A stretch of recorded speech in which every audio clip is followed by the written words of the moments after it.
सर्वप्रथम मैं सबको हिंदी दिवस मुबारक कहना चाहूँगा, परंतु आज का कार्यक्रम अभी समाप्त नहीं हुआ है।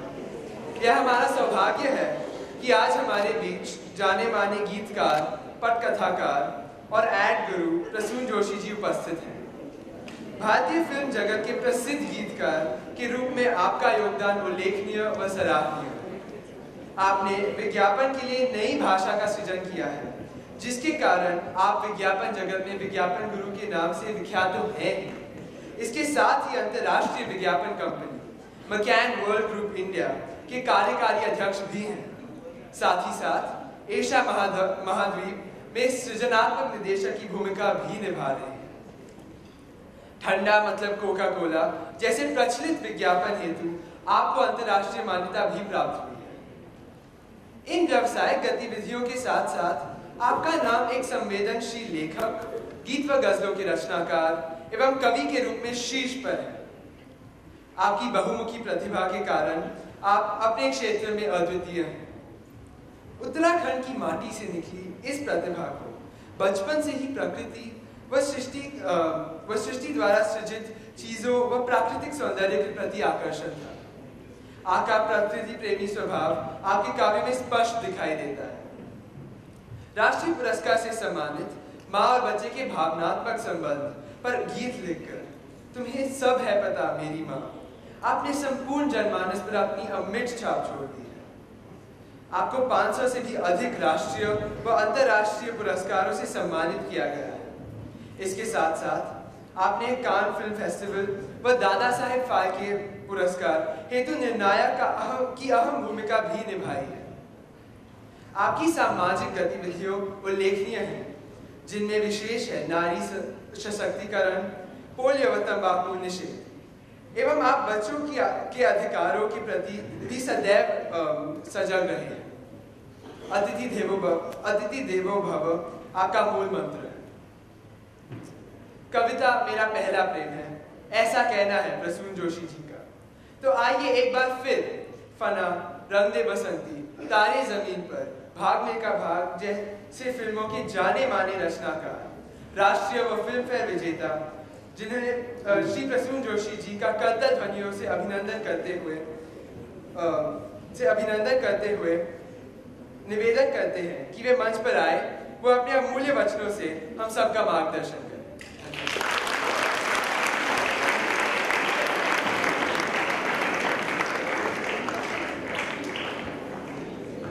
प्रसून जोशी भारत में रचनात्मकता के एक नए युग के पर्याय हैं। अपने रचनात्मकता के अनेक क्षेत्रों के माध्यम से उन्होंने श्रेष्ठता हासिल की है और साथ ही अपने शब्दों, विचारों और बेहतरीन रचनाओं से लाखों लोगों के दिलों को छुआ भी है। विज्ञापन और संवाद के क्षेत्र में उनके सांस्कृतिक रूप से संपन्न और गहन दृष्टि वाले कार्य ने अंतर्राष्ट्रीय मंच पर भारत और एशिया की उपस्थिति को प्रखर किया है।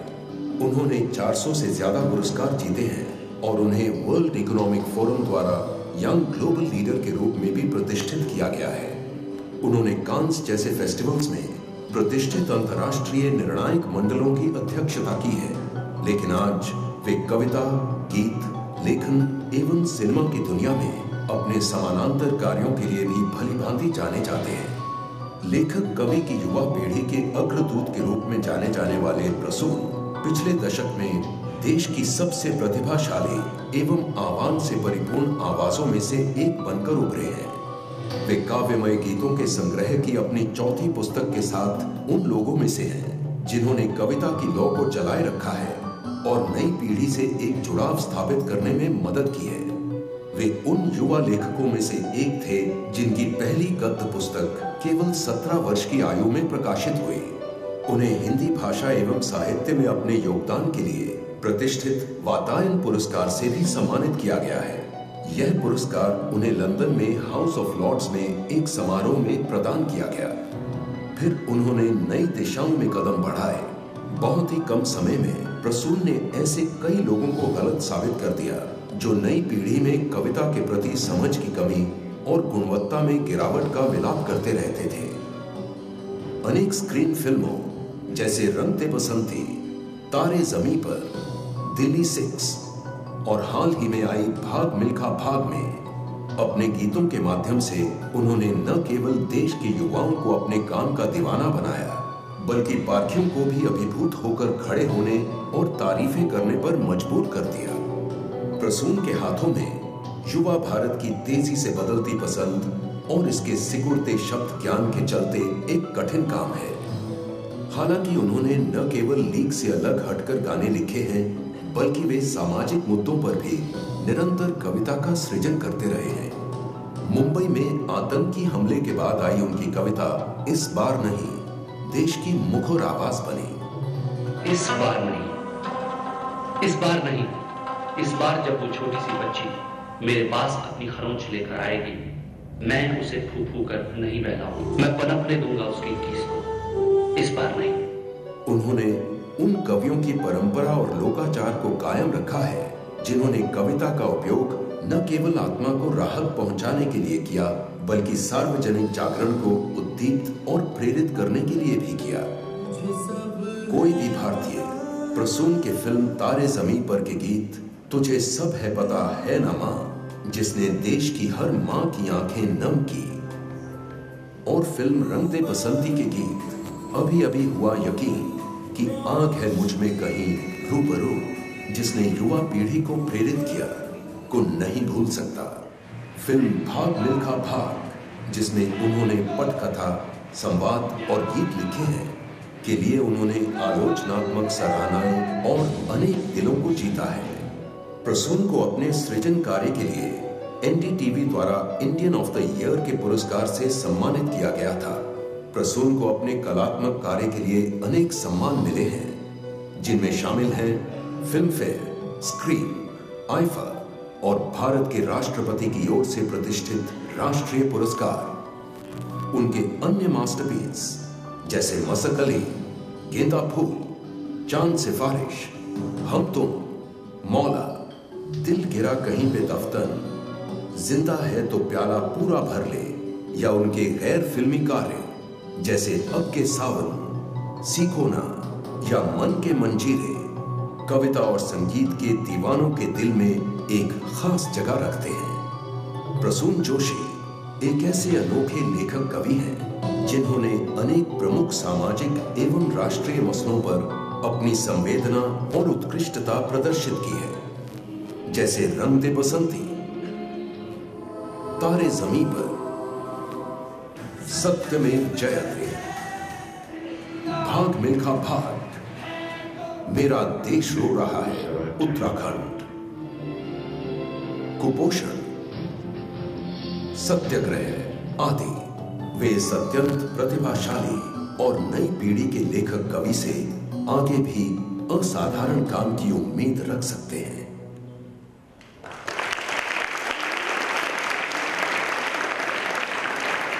धन्यवाद। मुझे बहुत बहुत खुशी है आज यहाँ आकर, खासकर क्योंकि आप हिंदी दिवस को मना रहे हैं, और एक तरह का अफसोस भी होता है कि हमें हिंदी का एक दिन चुनना पड़ता है। हिंदी जो हमारी मातृभाषा है, हमारे ज़मीन से जुड़ी हुई, हमारे मिट्टी से जुड़ी हुई भाषा है, उसके लिए अलग दिन हमें मुकर्रर करना पड़ता है, और उसे खुद को ये एहसास दिलाना पड़ता है कि कहीं हिंदी हमसे छूट तो नहीं जाएगी। पहले तो मैं आपको ये विश्वास दिलाना चाहता हूँ, हम सबको ये विश्वास होना चाहिए कि हिंदी कोई कमज़ोर भाषा है, कोई लाचार भाषा है। हिंदी बहुत ही समर्थ भाषा है। जैसा कि आप बच्चों ने भी अभी दिखाया, आपने सारे स्टैटिस्टिक्स देखे कि हिंदी जो है वो बहुत समर्थ है, उसमें बहुत सारी भाषाओं को बहुत कुछ दिया है। तो उस पर ये कभी संशय या शक या शुबह न करे कि हिंदी जो है वो कहीं किसी से पिट जाएगी या हार जाएगी। सवाल इस चीज़ का होता है कि हिंदी के प्रति जो हम देखते हैं कि हम लोग हिंदी नहीं बोल रहे हैं, या आप लोग, और खासकर ये आप मुझसे believe this, if you people sitting here decide कि हिंदी में हम बात करेंगे, और हम हिंदी में बात करने में कोई शर्म नहीं है, और हिंदी भाषा बहुत समर्थ है, उसका उपयोग करना चाहिए। कई लोग मुझसे पूछते हैं कि आप अंग्रेजी भी बोलते हैं और अंग्रेजी का भी प्रयोग करते हैं, तो कौन सी है आपकी भाषा? आप द्विभाषी हैं। मैं उनसे कहता हूँ कि भाषा तो मेरी एक ही है, हिंदी। अंग्रेजी मेरा स्किल है। जैसे आप कंप्यूटर सीखते हैं, आप उसमें बहुत निष्णात हो सकते हैं, बहुत सिद्धस्त हो सकते हैं, वो आपका स्किल है। उसको आप जितना चाहे मांझें, जितना अच्छी अंग्रेजी बोले, कोई प्रॉब्लम नहीं। अंग्रेजी और हिंदी जो है एक दूसरे से लड़ाई में थोड़ी उलझते हैं। भाषाएं लड़ाई में नहीं उलझती हैं, लोग लड़ाई में उलझते हैं। हमको ये इंग्लिश जानना, अंग्रेजी जानना, अंग्रेजी को समझना, अंग्रेजी में सिद्धस्त होना, बहुत प्रोफिशिएंसी उसमें होना, उसमें कोई there is no competition between the languages, they are mutually exclusive. ये हम लोग हैं जो उनको कंपटीशन पे उतार रहे हैं। लेकिन हिंदी जो है वो मेरी माँ है।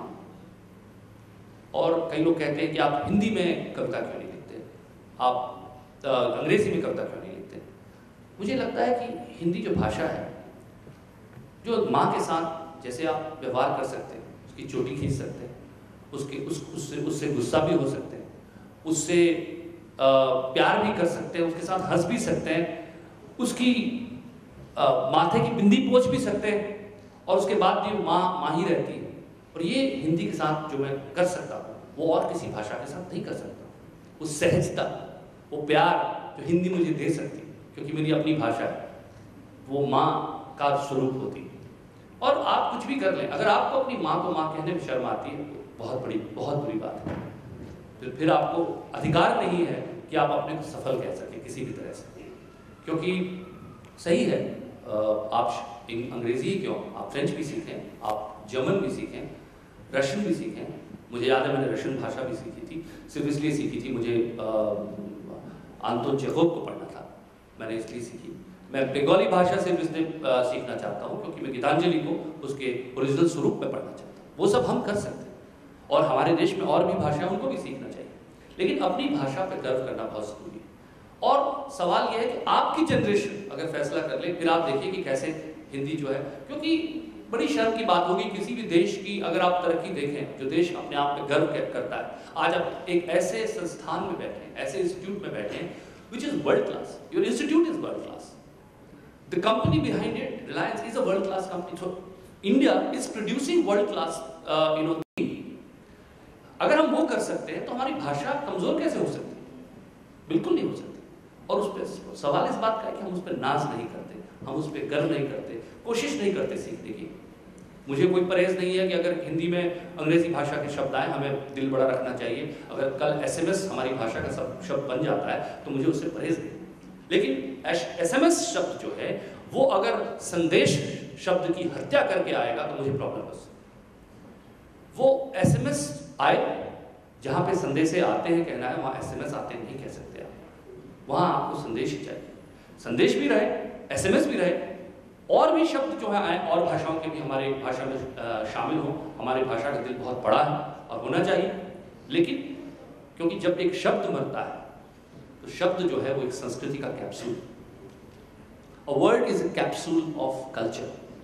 When a word dies, the culture along with it dies. शब्द सिर्फ शब्द नहीं होता है, भाषा सिर्फ भाषा नहीं होती, भाषा एक संस्कृति की जननी होती है, एक संस्कृति उसमें परिलक्षित होती, दिखाई देती।